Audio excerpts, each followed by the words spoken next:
Previously on Questward. Trenton Skiggs has gone ahead of you to make contact with the villagers on this island. However, contact has been lost. I don't like it. I don't like it. I've told you before, I do not think any of this bodes well for us. Crypt Ghoul. They're aware of us, and let's try and catch them by surprise. With one hand, he just takes the brunt of the claw as the Crypt Ghoul grabs him. With his repeating handbow, he just shoves it into the Crypt Ghoul's gut. That as this fight broke out, the metal building overlooking the town, and you see very briefly a silhouette looking out at you. You actually hear from inside the windmill muffled cawing sound.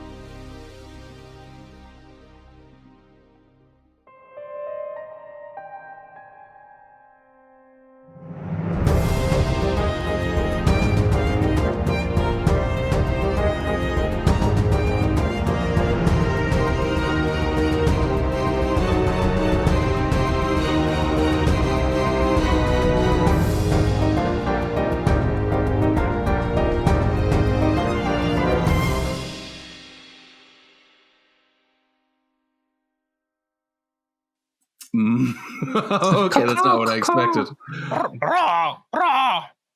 Like that. Exactly like that. That's that. There's nothing weird about that at all. I use my clever bird pantomime talent. Weird. Okay. I almost believed you. Oh my god. Yeah, I figured I probably could get away with that for a session or two here. That's totally wacky. Frostglade puts a hand on the shoulder of the nearest compatriot. It could be either of you, honestly, and points in the direction of. You said this is the metal building, the only metal building in town. Yeah. So sorry. The cawing comes from inside the windmill. The silhouette from the metal building.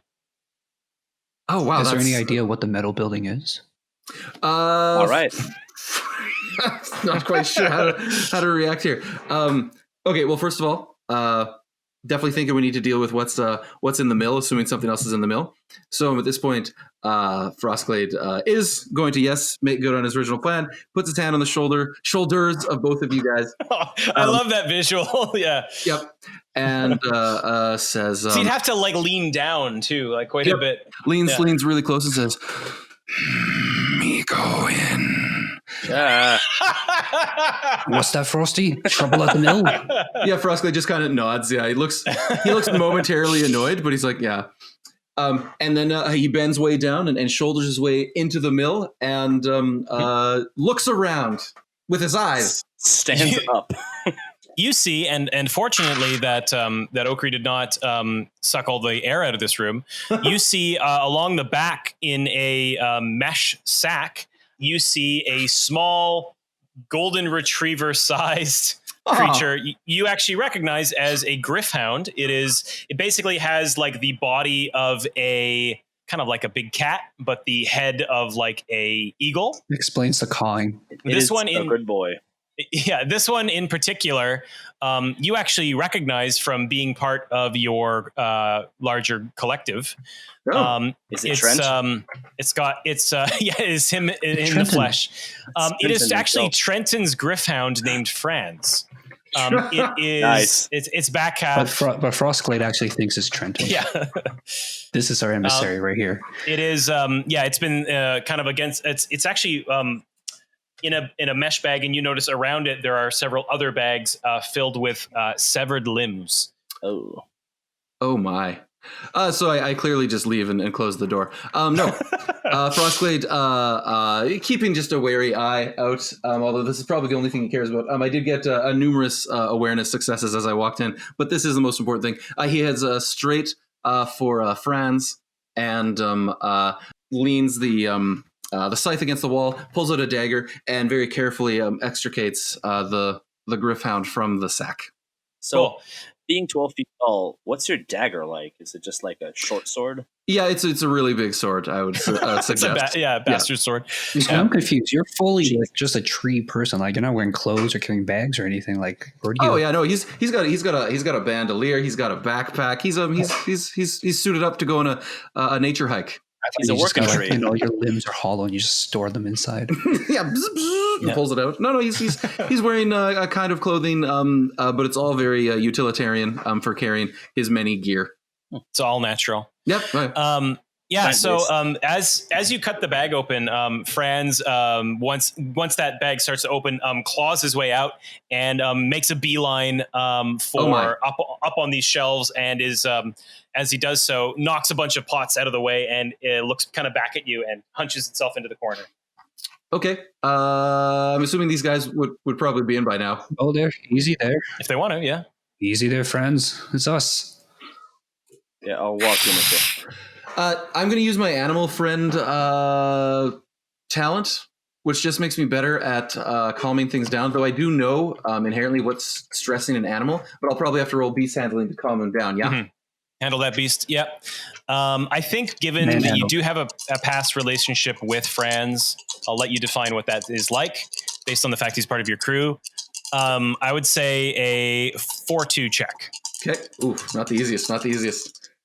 Should have trained more. You know what? I don't even need to see the last die, which is still windmilling around, to know that I got 3 successes, not just 2. Ooh. Oh, nice. Okay, that'll do it. How do you calm Franz down? Frostblade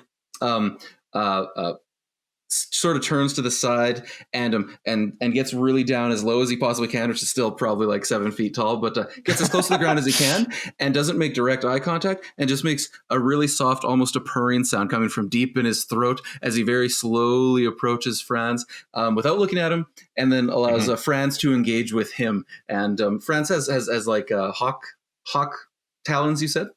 It's kind of like a small lion kind of talons, like a griffin. Oh, okay. It's basically imagine it's like kind of like a little griffin dog, but like from like the chest up is like an eagle's head. Gotcha. 10 points for griffin dog.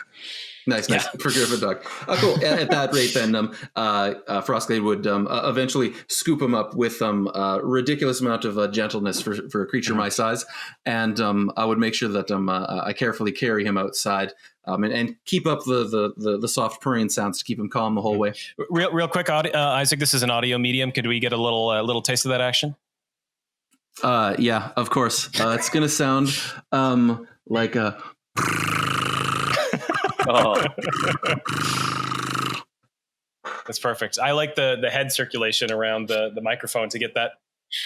I can maybe do some left-right balancing on that. Good. It's a very lucky. I can't wait. Yeah. Okay. Awesome. Yeah. And now you have Franz on your shoulder. So yeah, his coloration is actually pretty neat. I think I don't know if I mentioned it before, but he's kind of got like zebra stripes on the back half, so like white and black, and he's kind of got like this kind of like if like a lovebird head, so kind of like poofy green with like a red kind of like throat. It's looking a lot less like a golden retriever with every passing moment. Yeah, that's right. It's almost unrecognizable from a golden retriever that you once knew. But it's got the right energy, right? Yes, it's got a golden retriever energy. Were there other Griffhounds in with the original crew that was supposed to be living here? So that with I forgot his name. Trenton. Trenton. He usually would bring Franz with him as his like companion. David's Trenton. Thank you. Trenton usually brings Franz with him on all of his adventures, his many side stories, his other podcasts that he goes on to. You're not familiar with any other Griffhounds being around here. But if you were to look at the bags of limbs, they're all humanoid limbs. They're not Griffhound. Well, looks like Trenton's dead. Who gets to keep the dog? Actually, on that note, I would like to go and, as much as I hate saying it, take a look at the limbs and pieces to see if we recognize any of them. Sure.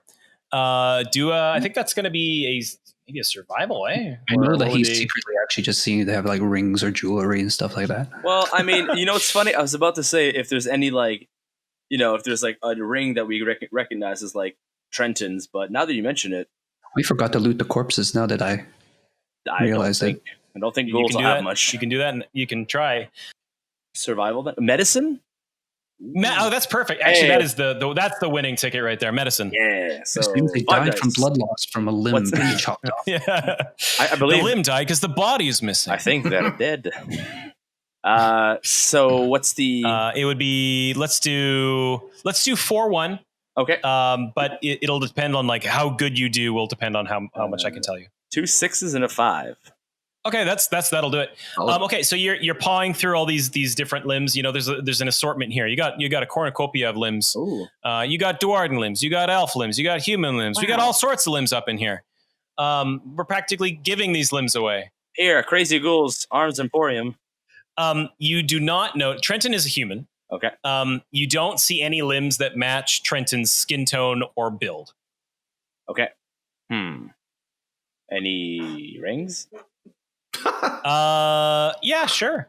Okay, cool. There's you got a couple bracelets. You got a friendship bracelet on one, and tragically a friendship bracelet on the other.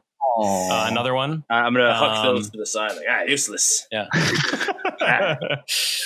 You find actually as well. You find a small bracelet that has an arcane-looking device on the wrist. An arcane-looking device, you say? Yeah. Oh, I will look at Rolex. that. Yeah, exactly. The rune of the Rolex. Okay, cool. So just mark down on your character sheet, mysterious wristband. And you have, there's some, you could say like you give yourself like 2 rings and a bracelet otherwise.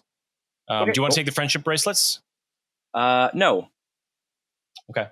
Oh, I think you should. Now that he's prompted you twice. I don't know. Like, You know what? Would you like me to take the friendship bracelets? they're there. Dave's Would- not here, man. Would Okri take the What friendship bracelets? Okri would 100% probably not take them. Okay. Because he sees the mysterious bracelet fine. and the 2 rings and bracelets, and he's like, ooh, and he sees like a woven friendship bracelet, and he's like, this is Yeah, friendship. He spits on it and throws it away. friendship. You also can tell just from your medical check that these limbs, if it wasn't obvious, were ripped apart and bitten by these ghouls and partially consumed. Okay, cool. So on that note, as I'm searching the dead bodies, the corpses of the crypt ghouls, do I spot anything like maybe in their digestive system? Oh, you're going in there then. Oh my I'm just God. kicking around like there's like in my head. I'm assuming they're like sizzling and like turning to ash. So I mean, I'm just mutilating bodies, whatever. They aren't like, it's not like they're turning to ash, but they are like drying up like husks. It's going to take a while for that to happen. Right now, the you kind of got that crackling going. it doesn't smell bad, right? Like If you want to do a full autopsy of these things, it's going to take some time. well, I have at least 10 minutes to try to recover my toughness. Sure. Yeah. Do a survival, because you're going to be basically gutting and While all that's happening, Dave, I don't think Frostglade has the patience not to know what's happening in that metal building with the weird bird calls. I think he's going to, assuming that Franz is okay, just sort of like holding on in the boughs of the branches around my shoulders. Oh, it's adorable. You're Treebeard, and he's your hobbit. Got that right, little orcs. I'm going to knock my bow, and I'm going to stealth on over to the building. I thought you just Awesome. gotta fire a shot off and just like, Yeah, we'll find out what's over there. Do a 4-3 stealth. My survival was a 4 and a 2, by the way. 4 and a 2. Okay. So we'll pan back to Frostblade when he's done that check. Cool. Okay, so you got 1 success. As you dig into it, you do not find anything of note. One success from Frostglade. I'm not very stealthy this time. Okay. Yeah.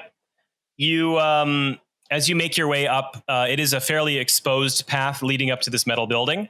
You see as you approach, this is a pretty square building. It has these kind of hatches kind of coming off the side that can open and close.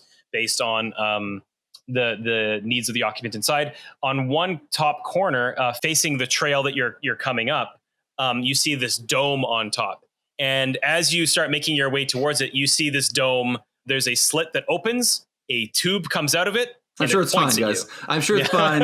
It's nothing to worry about. No experiments. Frostglade dodges.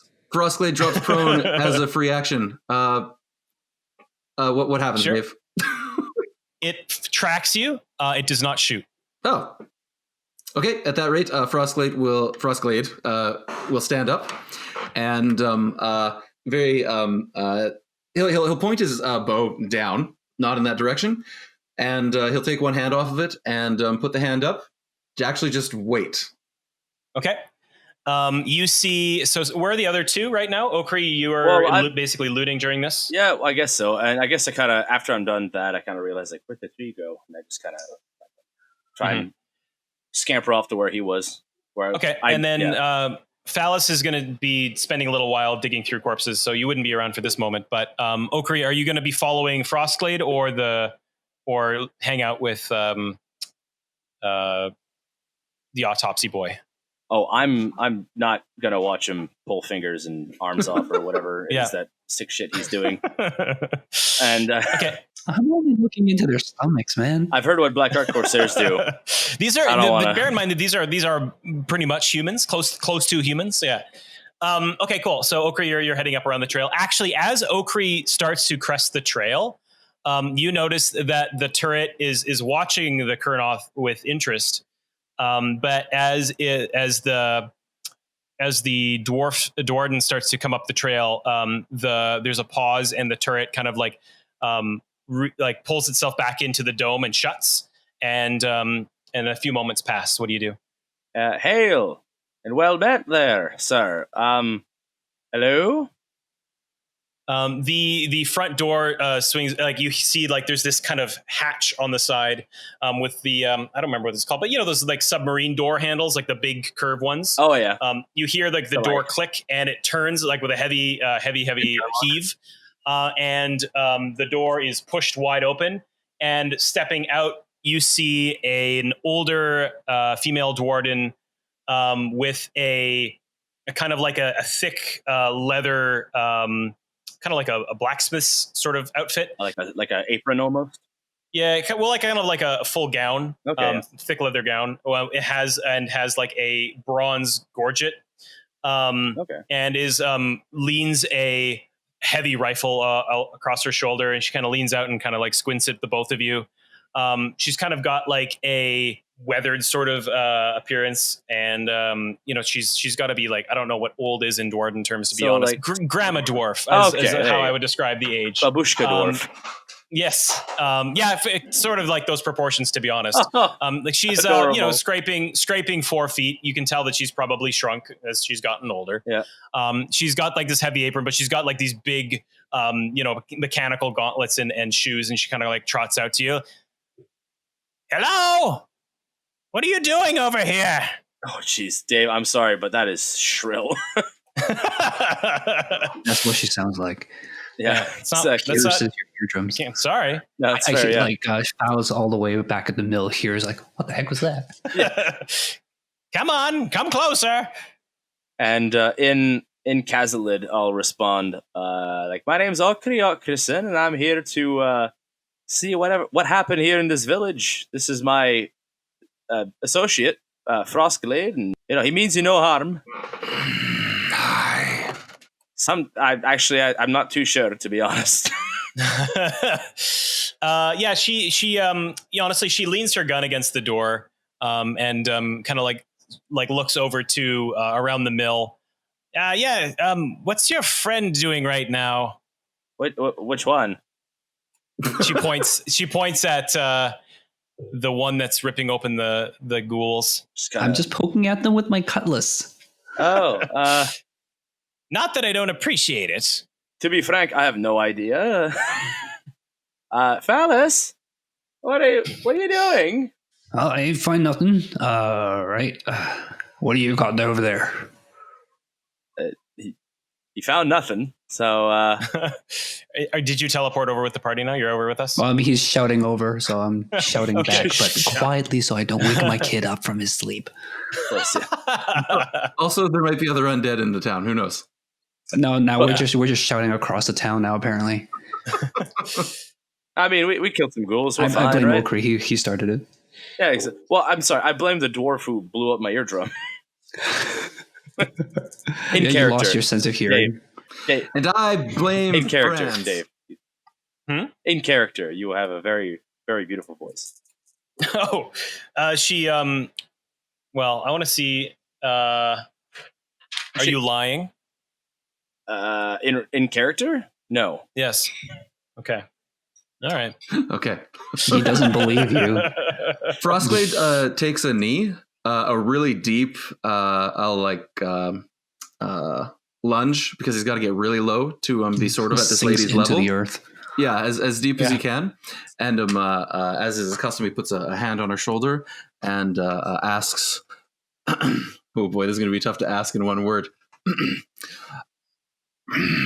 I can't do it.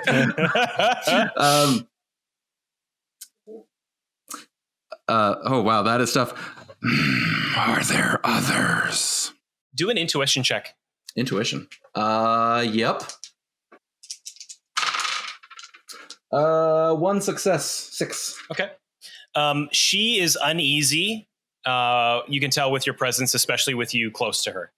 But she doesn't say anything. You can't just reach out and touch people, man. Social distancing. But yeah, you don't detect any hostilities from her, but you do sense discomfort. Kind of like looks at you briefly and pans out towards the town. Typically, there's more here at night. There's been more and more every single night until everyone was just gone. I saw something much larger come into town last night. I've been watching it. I warned them, but they just come in. This is best to stay inside right now. Frostblade stands up and nods and just waits for the others to catch up before he follows. Yeah, where's Phallus right now? You tell me. You'd have time to catch up. All right, then I kind of hike up my cloak and just do a little light jog. Cool. Catch up to them. Okay. The visual of that is just amazing. She waves you all inside and closes the door behind all of you. The inside of her thing. Okri. Yes. Do a guile. Guile. Mostly because I want to use it. Yeah, that's fair. I mean, I want to use it too. Is that mind? Guile mind. Mind. Do a 4-1. 4-1. I got 3 successes. Awesome. You actually recognize this structure. Obviously it sticks out from the architecture of the rest of the village. But you actually realize that this used to be a old gun hauler vessel that has been scrapped and rebuilt into a workshop. So the thing that you're seeing on the top is a gun hauler is basically an airship that the Caradron overlords fly. So this has been clearly broken down, stripped for parts, and rebuilt into the structure. So like the turrets that is off the side is actually literally something that would have been grafted from that old vessel. And inside here, you see that there are like bulkheads as shelves, and also like her bed, like off in the corner, is like this, ripped apart old, old like bunk from a ship. Yeah, an old cot. Yeah, and there's all these different sorts of like rails and stuff have been repurposed. The inside of her, it's actually a decent sized abode, and you kind of have the sense that like she has lots of scrap kind of like hanging from these secured baskets along the wall, and like these different kinds of like tinkering stations and stuff. But she waves you in and asks you all to huddle around a cookpot. So, what brings you here? You mentioned that you were looking for people. In fact, we're trying to make contact with the islands and try and bring them back into the fold of the realm of Azir. Here we are. Now, you're one of Trenton's boys, then. Yes. Hmm. Would you happen to know what happened to him? It was about about to ask you, actually. I haven't seen him. He was staying in the village, but I haven't heard much since the last few nights. Ever since the storm, we've had strange doings in the night, and every night we'd have less and less people with us in the morning. Can I roll intuition on as I listen to her? Is she hiding anything from us? Yeah, please do. Roll it. It'd be 4-2. Would it be more guile, I guess, or no? I got 2 successes. I got 3 successes, actually. 3 successes? Okay, cool. How do you know there's successes? He said 4-2. Okay. I said 4-2. Okay, cool. Yeah, so she does seem like she's not being entirely forthcoming with everything that she knows, but it doesn't seem like she's lying about strange goings on in the night and people leaving in the mornings. There's more to this that she's not saying. All right. So Phallus is only like half listening. He's more kind of like, there's all these doodads and stuff. He's kind of like looking around. Mm-hmm. He's like, oh, these are really kind of cool. I wonder what this does. Mm-hmm. Is there anything in particular that's like super interesting that might catch, like a 5-year-old's attention? Do a lore mind check for 1. All right. I got 2 4s. You actually see, hooked into like a secure position on the wall, a sky riggers kit. So basically these are a device that would be hooked onto a Caradron's exosuit and allow them to kind of like hover or like float along. Yeah. That's the most exciting thing. Phallus kind of like leans really close to look at it very, very closely. Like you imagine a kid who would just get really close and you're just like, he's just going to touch it eventually, It's kind of like, so I think she notices that, and she as she's been like cooking a pot of food for you all, she lifts the pot, the wood ladle out, and without looking, cracks you on the back of your tricorn hat and into your head. Into the head? Oh my God. No. Yeah, not dealing damage, but clearly wanting you to stay away from her stuff. Sorry, I didn't touch anything. Didn't touch nothing. Look with your eyes, not with your entire face. That's what I said I was doing. I kind of like take my hat off a little bit and rub my head. I sulk into the corner a bit. Elder, do you have a name? Oh, yes, of course. My name is, one moment, is dwarfgenerator.com. Loading.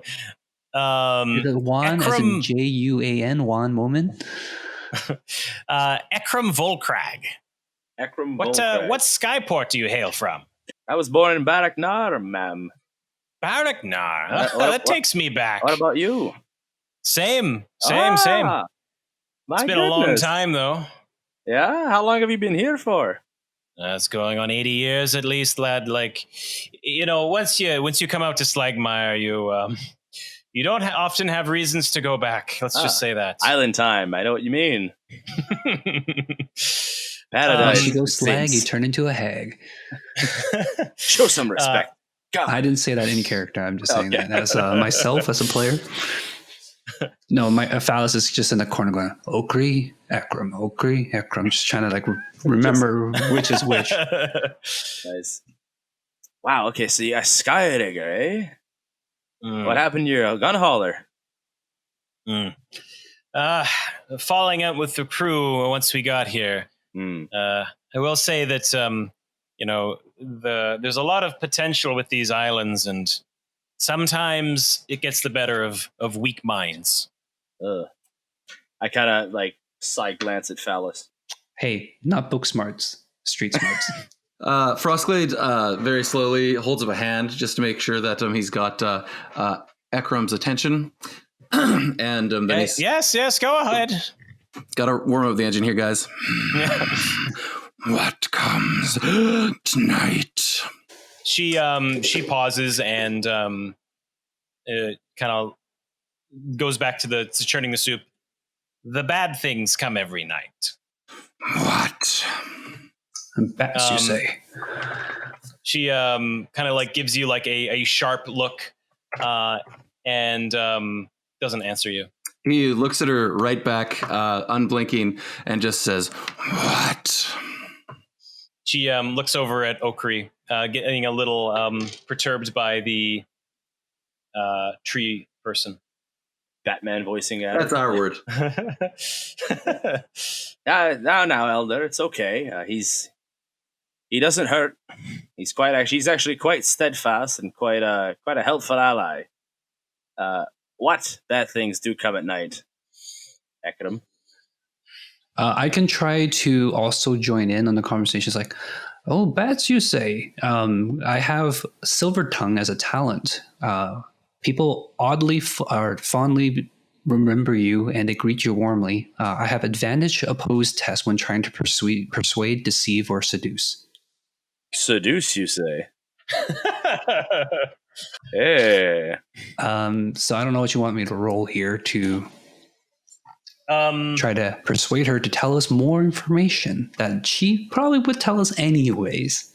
So I am totally down with you doing that, but I want to know how you're doing it. Mhm. Like what kind of tactic you're going to take, and then I'll be able to give you a better answer. Well, I hope you can tell us a little bit more about these things that come at night. We may be sticking around anyways, so it'd be better prepared. Cool. Yeah, that makes sense. So roll a... I lost my accent there for a second. I think that's going to happen to all of us. Yeah. I had it, and then, 30 minutes of crying. Not me crying, but... It's a little bit of both, right? Yeah. Trying to figure out what the best sort of check with this would be. It'll be Guile, right? No? We'll do Guile. Yeah, sure. No. Let's use Guile. We've got to do a better pass on the specific social checks, because these are, I find these terms are a little I bit could try interchangeable. intimidating her, but it's the same roll. Yeah, go for Guile, yeah. So if you have I advantage, the difficulty in the test is reduced by 1. Difficulty by 1? Okay, yeah, so it's going to be a 4-1. All right, I got a 4 and a 1. Okay, cool, that'll do it. Yeah, she pauses and she stands up and walks towards a small storage unit in the corner, and she opens it, and she takes out a black obsidian slate, looks at it for a moment, and it comes back and hands it to you. On its face, you see it's a symbol that's been like carved into the obsidian slate. It's a bit of like the shape of a skull, except the bottom jaw of the skull is fashioned into a crown as like the lower jaw, and like the top face has like these narrow slitted angry eyes with like big pointed ears coming off the side. And she hands it to you and says, it's called the Midnight Society. Do they tell stories to each other by a campfire? I think I'm going to need someone to do a very quick for not the listeners who did not grow up on Canadian television. Oh God, it is. We need to explain that joke. Yeah, this is an old TV show back in the 90s. Only 90s kids will remember. 90s Canadian 90s kids. Canadian kids. And it ran along like Goosebump and like Tale of the Crypt Keeper and all that kind of stuff. But this one, it's just a bunch of kids around a campfire and they tell stories to each other. And then there was one that really creeped the heck out of me, man. And then they called themselves the Midnight Society. I'm young. Sorry, guys. Kids, yeah. Because, like in the 90s, kids can just go out to some random campfire every night to tell each other stories. Only in Canada. She elaborates a little bit, saying that it started out as kind of like a whispered rumor on the island, but the kind of almost like the tide, like there's more and more of these activities happening until it reached a fever point about a week ago when they lost contact with the other town on the other side of the island called Glades Reach. It's a farming community, and they would normally get supplies. They would trade back and forth. Like they would be typically more refined supplies here, and they would trade with Glades Reach for more agricultural goods. But yeah, about a week ago, they lost contact with Glades Reach entirely. Like nothing was making it through the roads.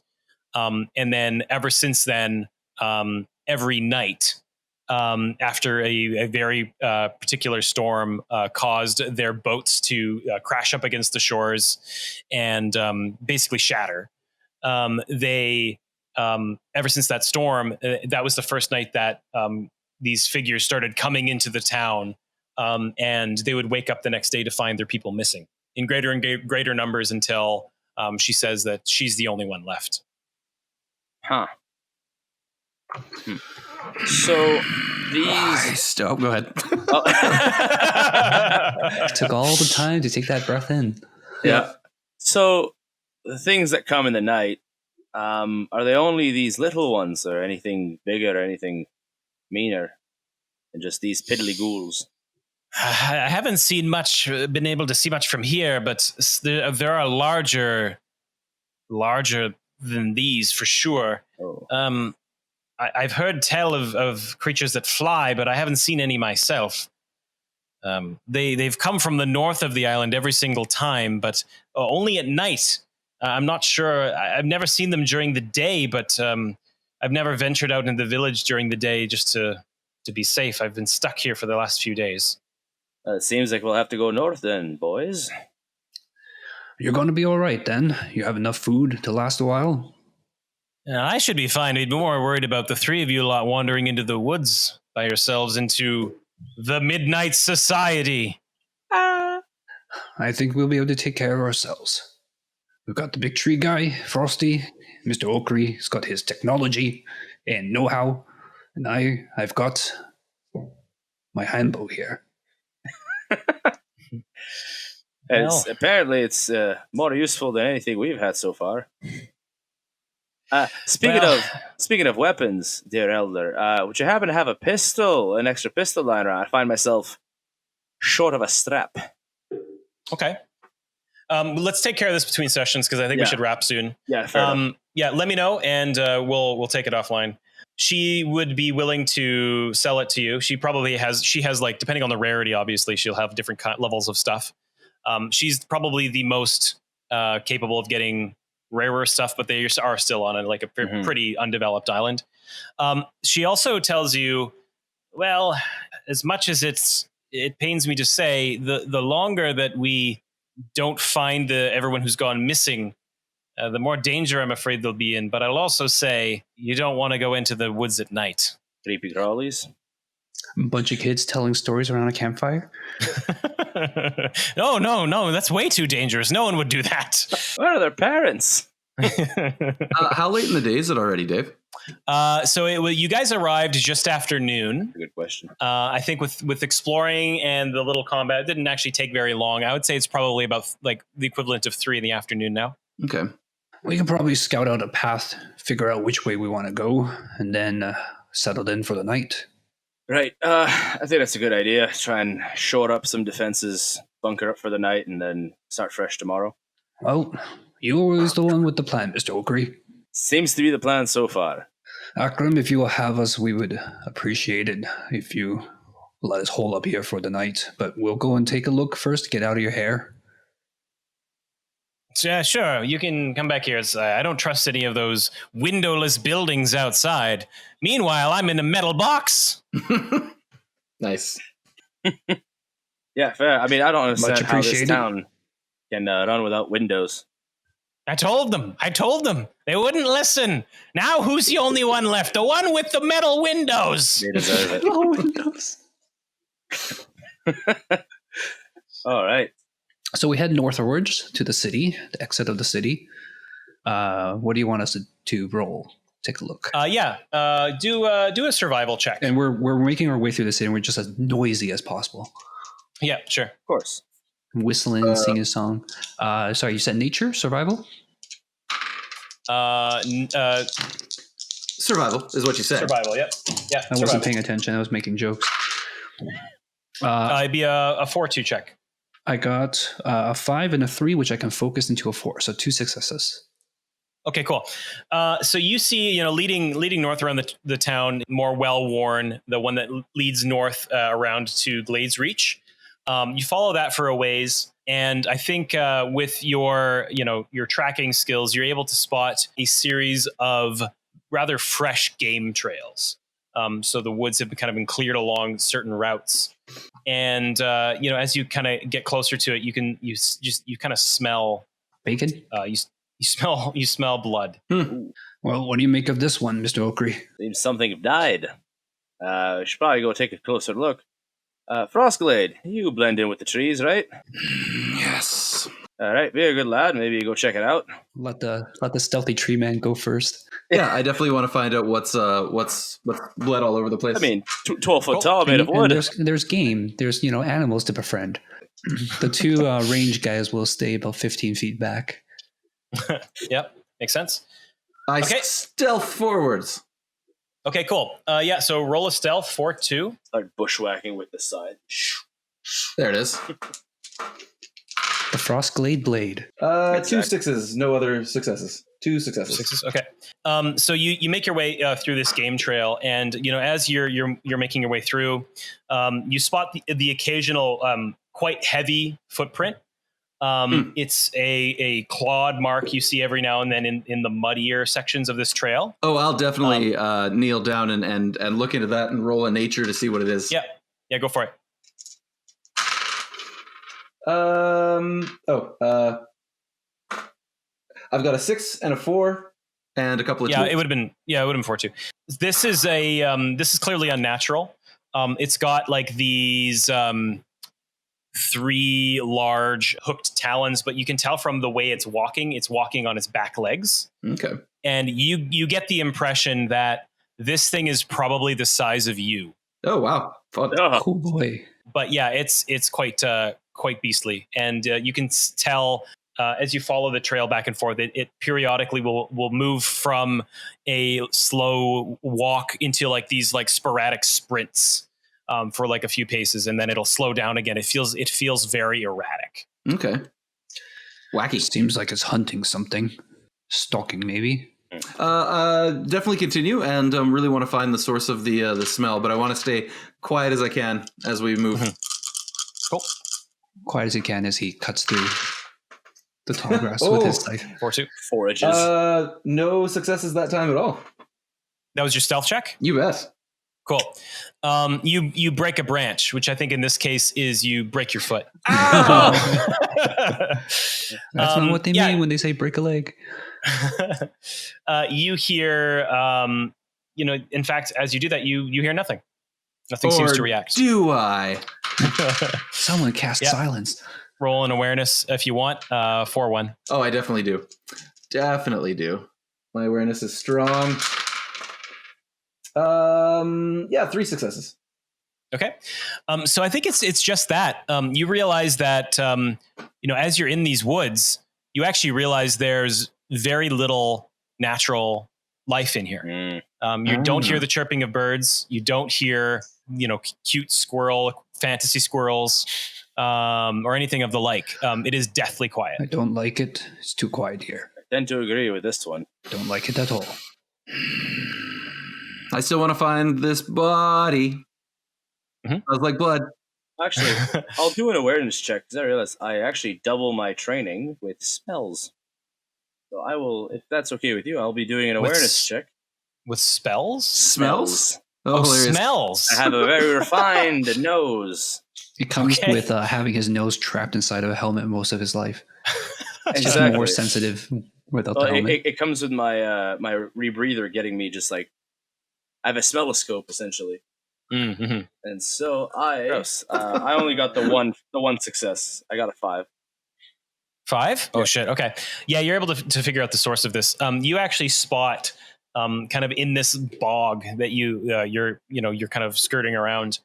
You spot the carcass of this elk that has been splayed open from the ribs. Oh wow. And has been impaled on this branch. And then you realize that's just the freshest one. That's the one that you're smelling. As you look out across the way, you actually spot several more bodies that have been put up in similar ways, impaled on trees.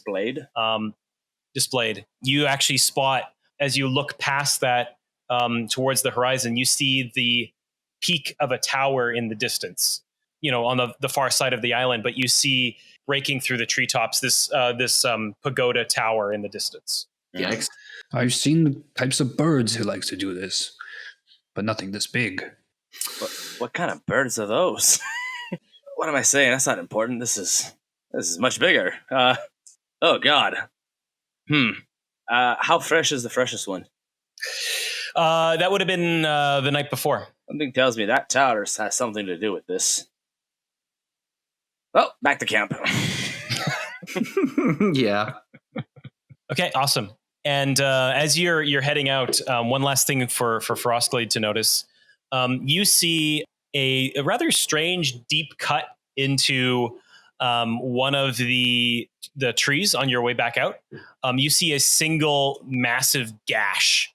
As you're looking at it, you realize this would have to come from some kind of just massively sized sword. Because it breaks into the tree, and like it doesn't really seem to be for any particular purpose. But it's been smashed and slashed, and then nothing else. It's very disrespectful to the trees. I know. I don't think they mean anything to you, Frosty. They might. Okay. Yeah. Okay, so you all bunk up for the night. Do you all wear pajamas? He's like, get your jammy jams on. I do take my helmet off. It's the most relaxed I've been since this morning. So yeah, Falla's de-equips any like heavy gear.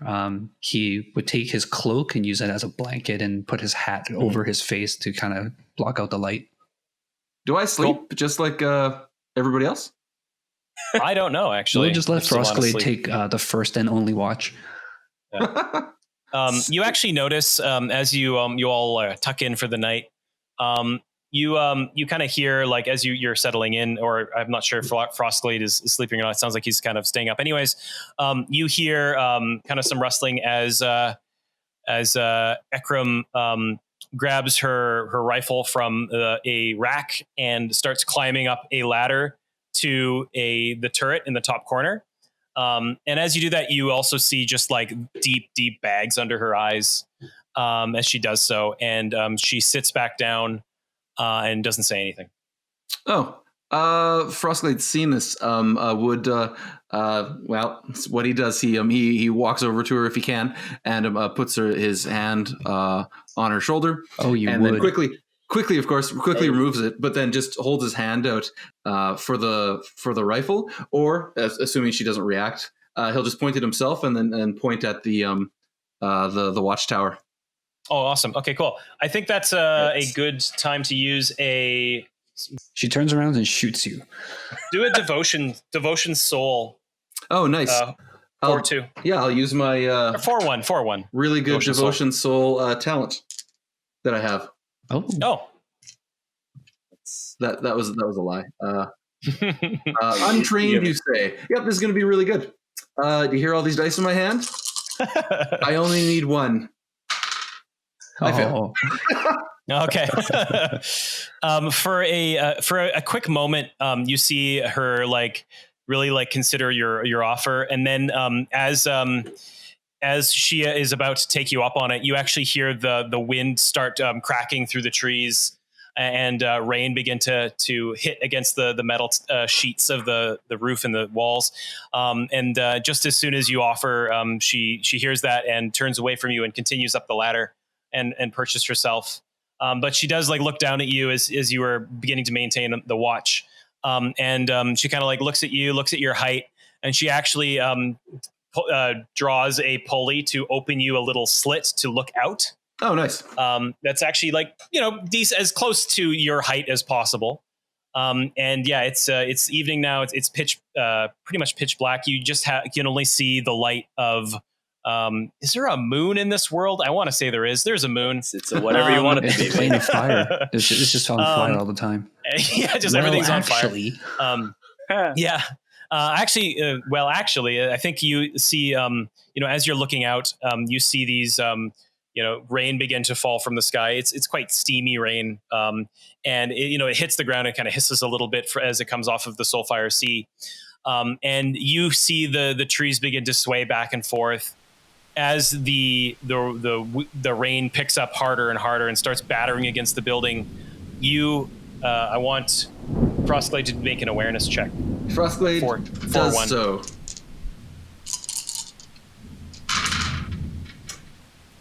2 successes. Yep. Okay. You see out of the corner of your eye a figure emerge from the woods. It strides on 2 long clawed legs, It stands easily 13 feet tall, deep, heavy muscles with long claws, almost a foot in length. It carries in one hand a large rusted blade that it is dragging through the dirt behind it. It has an adornment of bone-like spines sprouting from its back with a tabard wrapped around its chest in a blue and yellow checkered pattern. And on its head is a full helmet obscuring its face. But as it strides out of the woods, it looks towards the town, looks towards the center square, and it looks at you.